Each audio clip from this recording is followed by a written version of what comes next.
Hola, ¿qué tal todos? Sean bienvenidos a un nuevo episodio de Historias y Cuentos, contadas por su narrador, Moon. Así es, soy yo, mero, mero, caguamero. Buen chiste. Bueno, hoy les traemos el episodio número 51 de Historias y Cuentos, continuando con Leyendas Mexicanas del México Colonial. Otra vez regresamos al México Colonial, espero y les guste. Damos inicio, pero antes damos por lo siguiente nuestro anuncio de todos los días. Les recordamos que las chicas de Moon Potion quieren acompañarte en tu día a día a convertir lo cotidiano, lo mundano, lo ordinario, lo casual en un ritual placentero donde puedes conectar con tus sentidos mientras cuidan de ti. Ellas están convencidas que a través de sus productos pueden compartir contigo la idea de concientizar en la importancia del cuidado de tu alma, mente y cuerpo. Si eres una persona que le gusta cuidar de su alma, mente y cuerpo, puedes contactarlos a través de sus redes sociales, que son Instagram y TikTok, como Moon-Potions. De todos modos, se dejan los links fijados en los comentarios y hay una imagen donde viene un código QR para que puedan acceder más fácil. Si viven cerca de la ciudad de Zapopan o la Ciudad de México, pues pueden contactarlas para pedir sus productos. Bueno, esa fue la mención. Continuamos con las leyendas.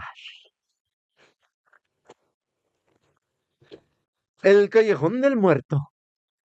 Sobre la primera calle de Morelos, arranca en diagonal y en dirección a la última calle de Matamoros.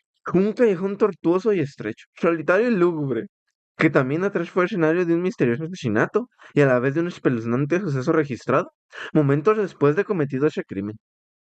Lo que motivó que se le conociera, desde entonces, con el nombre de El Callejón del Muerto. Era entonces cuando la ciudad se iluminaba con faroles de aceite que colgaban de medidas de hierro empotradas en las esquinas, cuya luz tenue y difusa apenas alcanzaba para iluminar un pequeño radio y que eran los encargados de alumbrar a los llamados serenos, que, envueltos en amplias capas y provistos de una escalera y una palangana, iniciaban su tarea por las calles de la ciudad un poco antes de terminar la noche. Uno de estos serenos fue víctima de este delito.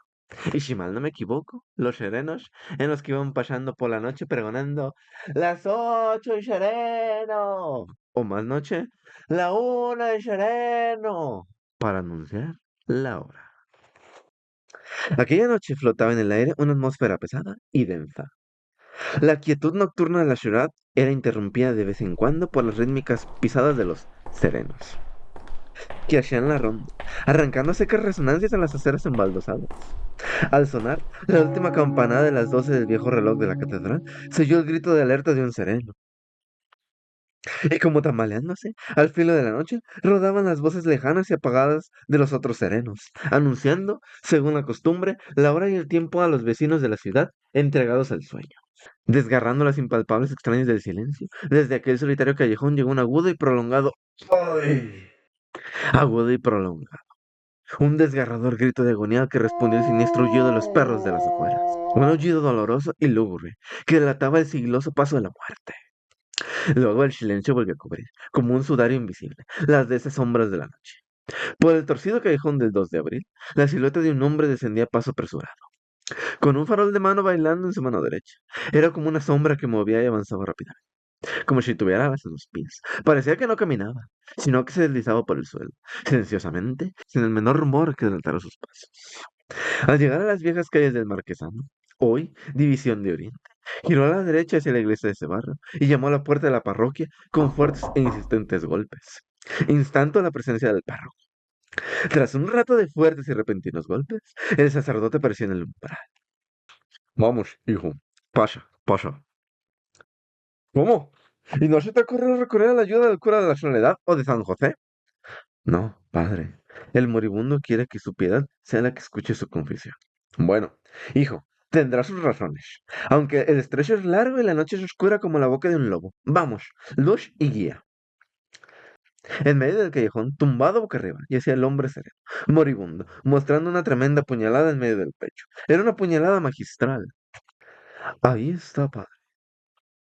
Bien, toma el farol. No lo necesito. Y aléjate un poco mientras me confieso. Alejándose de su compañero, el sacerdote se inclinó sobre el moribundo y comenzó a confesar. Fue una confesión larga y dolorosa, interrumpida a cada momento por las sacudidas de la agonía. Pero la necesidad de desahogar su conciencia hizo que el moribundo se sobrepusiera, y finalmente pudo terminar su confesión. Tras absolverle, el sacerdote se dirigió a su compañero. Encontrando solo la linterna, le llamó repetidamente, pero nadie respondió. Interesado por este suceso y movido por la curiosidad de saber quién era aquel a quien le había confesado en tan extrañas condiciones, tomó el farol y volvió sobre sus pasos para examinar al difunto. Y fue entonces cuando levantó el extremo de la capa con la que se había cubierto el rostro, cuando descubrió que el desconocido que ahora yacía muerto en medio de la solitaria callejuela era el mismo que había venido a llamar a la puerta de la casa parroquial. El mismo que le había conducido hasta su propio cuerpo moribundo. El padre se había confesado con un muerto y el mismo muerto le había conducido a su confesión. Dominado por el terror, con los pelos de punta, andando a tientas como podía porque no quería tocar el farol que había ocupado el muerto, regresó a la casa parroquial. Muchos días después, presa de una violenta fiebre, aquel buen sacerdote, que no sabemos qué oculto y misterioso designio le había elegido para participar en tan terrible acto, se debatía entre la vida y la muerte. No murió, pero como consecuencia fatal de aquella horrorosa aventura, quedó durante el resto de sus días completamente sordo del oído en que escuchó la confesión del muerto. Mujer errada. A finales del siglo XVI, en la casa número 3 de la calle de la Puerta Falsa en Santo Domingo, en lo que hoy conocemos con el número 100 de Perú, vivía un sacerdote en concubinato con una mujer. Algunos dicen que la mujer estaba casada, otros dicen que era su ama de llaves. Lo que es seguro es que el sacerdote vivía en pecado. Un herrero, el mejor amigo del buen capellán, desconfiaba instintivamente en la vieja ama de llaves y tuvo que decírselo al cura. No te conviene, carnal, instándole repetidamente que la despidiera, aunque aquel cura nunca hizo caso de tales advertencias y consejos. Una noche que el herrador estaba durmiendo, de repente oyó un violento golpe en su puerta, lo que le hizo levantarse inmediatamente para ver quién era, temiendo que fueran ladrones. Pero, cuando abrió la puerta, encontró dos hombres de color que llevaban una mula. Aquellos hombres rogaban al herrero que pusieran herraduras al animal, que pertenecía a su buen amigo, el cura, que había sido llamado inesperadamente para emprender un viaje al santuario de la Virgen de Guadalupe. El herrero reconoció el cabello de su amigo y, aunque estaba enfadado por la hora, tomó sus herramientas y herró a la mula como le había pedido su amigo. Cuando terminó su trabajo, los hombres se llevaron al animal, azotándolo tan cruelmente que el herrero lo reprendió.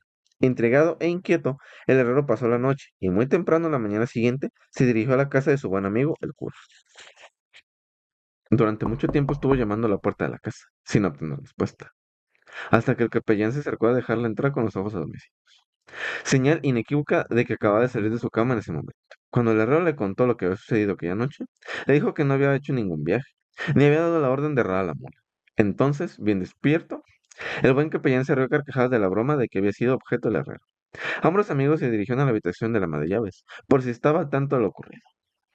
El sacerdote decidió despertar a su ama de llaves. La llamó, pero ella no respondió, así que decidió moverla, pero su cuerpo estaba rígido y no se notaba la respiración. El espectáculo que tenía ante sus ojos era horrible.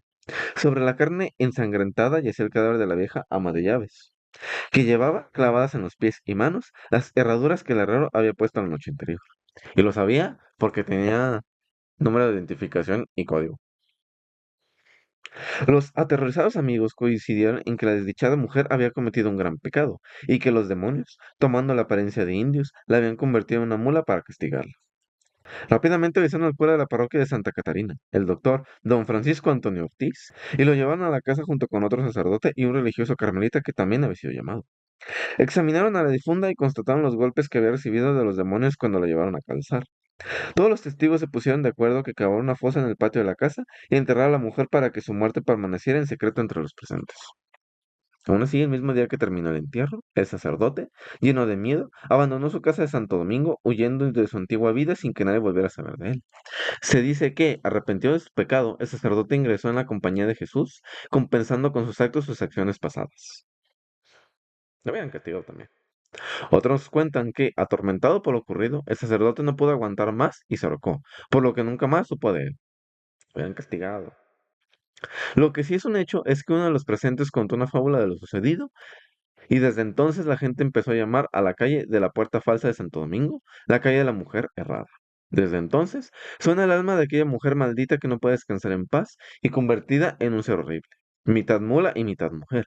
Vaga por la calle la mujer errada. La calle de la Joya. Era el año de 1625 y transcurría tranquilo y feliz.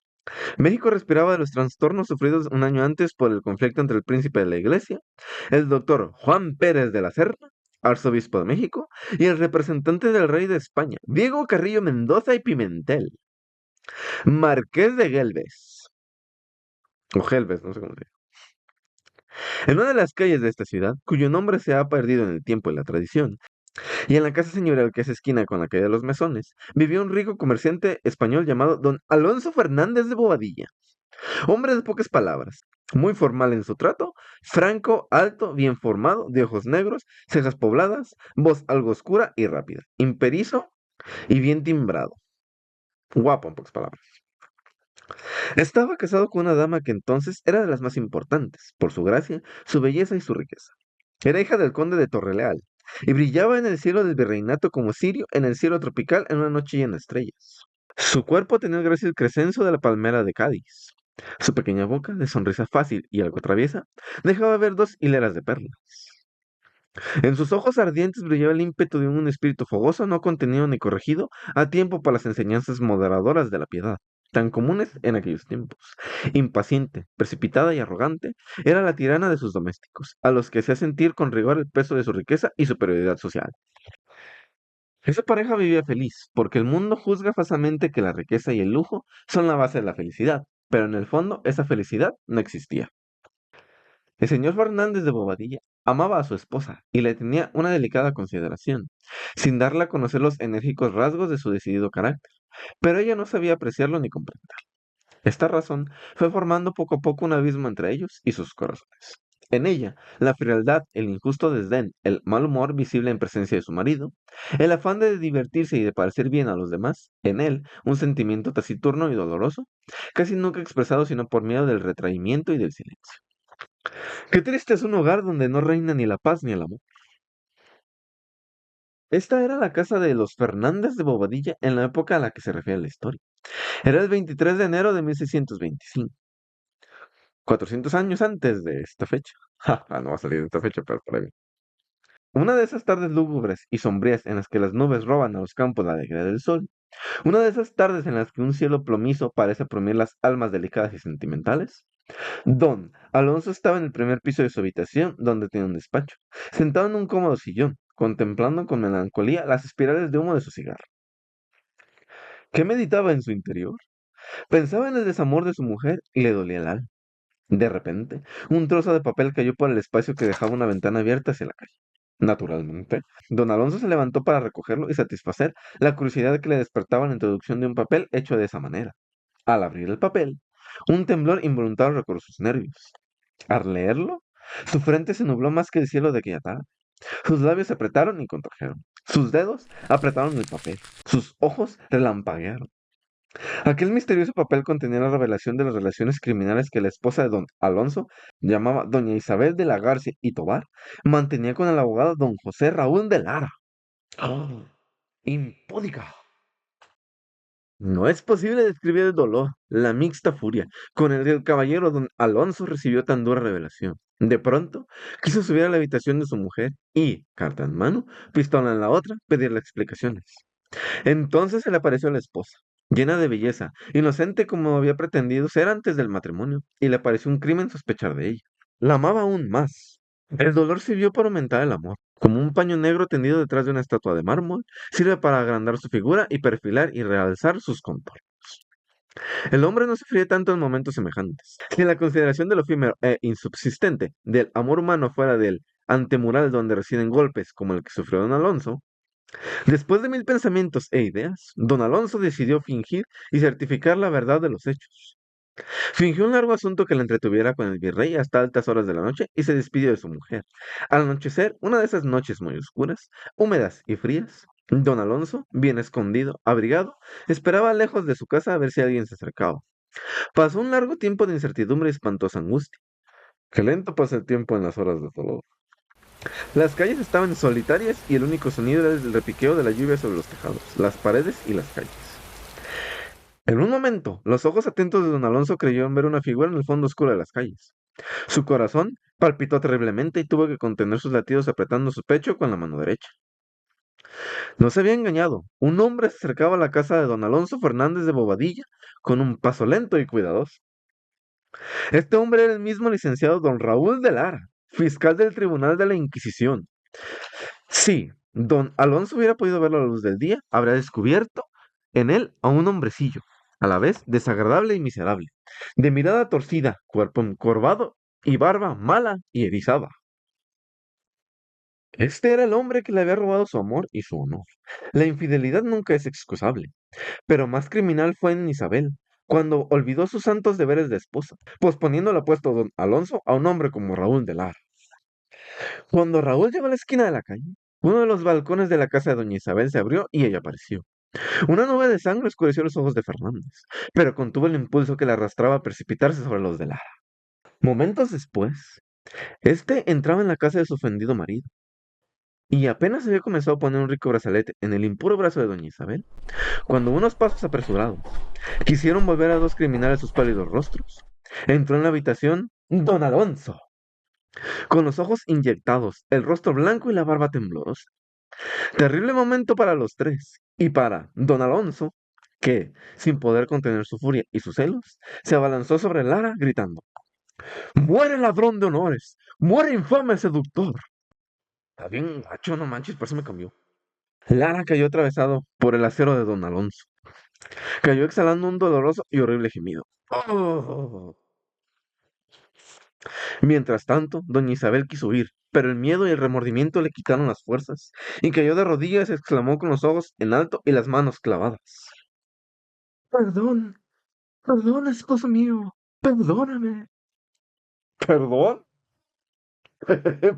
¿Perdón? Exclamó don Alonso con un tono de colérica ironía. ¿Perdón? Aquí tienes el perdón que te concedo. Y clavó el acero hasta el pomo en el corazón de su mujer, y cayó tras un desgarrador. ¡Ay! En un lago de sangre. Don Alonso arrancó el brazalete del brazo de su esposa y saliendo de la casa con un delirio lo clavó en la puerta del zaguán con un puñal. Al día siguiente, la policía y el alcalde de la ciudad recogieron los cadáveres de doña Isabel y Raúl de Lara. Y como prueba de un misterioso crimen, encontraron en el zaguán la joya que daba nombre a la calle que hoy lo lleva. ¿Qué fue de don Alonso? Su final es incierto, pero parece que el dolor le hizo retirarse a uno de los monasterios más observadores. Era el año de 1625 y estaba tranquilo y feliz. El callejón del armado. Durante el gobierno del virrey don Rodrigo Pacheco y Osorio, llegó a la Nueva España un viejo comerciante español llamado don Lope de Armillo y Lara, quien llegó a vivir a una casa pobre y estropeada en uno de los callejones del oriente de la ciudad. Don Lope llevaba una vida llena de misterio. No tenía sirvientes, compraba personalmente sus comestibles, hacía muchas caridades, vestía humildemente, pero siempre se le había armado hasta los dientes. Llevaba una cota de malla completa de damasco, un largo estoque y un largo puñal en la cintura. Y por la noche los que le veían salir decían que a la luz de la luna podían ver otras armas, por lo que pronto le conocieron con el nombre de El Armado. Todas las mañanas se le veía en el templo de San Francisco. Duraba orando largas horas, comulgaba 2 veces por semana, y algunos afirmaban que algunas noches se le oía hacer penitencia. En las horas más oscuras salía y tomaba la dirección de la plazuela de Mixcalco, perdiéndose rápidamente entre las sombras. Regresaba después de la medianoche y se le oía contar una gran cantidad de dinero. Inmediatamente se escuchaba un gran y lastimero gemido y un ruido como de tapa de hierro cayendo sobre una caja. Y luego todo quedaba en silencio. La vida de este hombre era un misterio que muchos querían desentrañar, denunciándolo a la justicia. Pero el desenlace era aún más misterioso. Una mañana, el misterioso hombre apareció ahorcado y colgando de su propio balcón. ¿Fue un suicidio? ¿Originado por el pánico de una denuncia? ¿Fue uno de esos crímenes que la justicia humana nunca investiga? Nadie lo sabe. Pero al registrar la casa de El Armado, que dio nombre a su calle, se encontró una gran suma de dinero y cráneos de hombres que seguramente perecieron en sus manos. Las cadenas del perpetuo castigo del socorro revelado de la misericordia del Sagrado Corazón de su Dios. Las cadenas del perpetuo castigo. Corría el rumor entre la gente de que la mansión de Azcarate estaba embrujada. Pero aún con esos rumores, don Pablo quiso vivir allí mientras terminaba algunos asuntos pendientes en relación con unas fincas cercanas a la ciudad de Guanajuato. Durante la primera noche en la casa, su descanso fue interrumpido por unos ruidos que parecían arrastrar los pies. Los pasos se acercaban cada vez más a la habitación de don Pablo, y la luz de una vela entraba por las rendijas de la puerta podrida. Estaba muy seguro de que estaba solo en la casona, que ocupaba aproximadamente un tercio de aquella calle, ya desaparecida, pero que en aquel momento se llamaba de las Ánimas, porque había despedido a los criados. A pesar de ser un caballero extremadamente valiente, cuya fiereza en el combate fue probada por los sarracenos en España, que huyeron de la fuerza de su mano. En ese momento estaba sudando y temblando.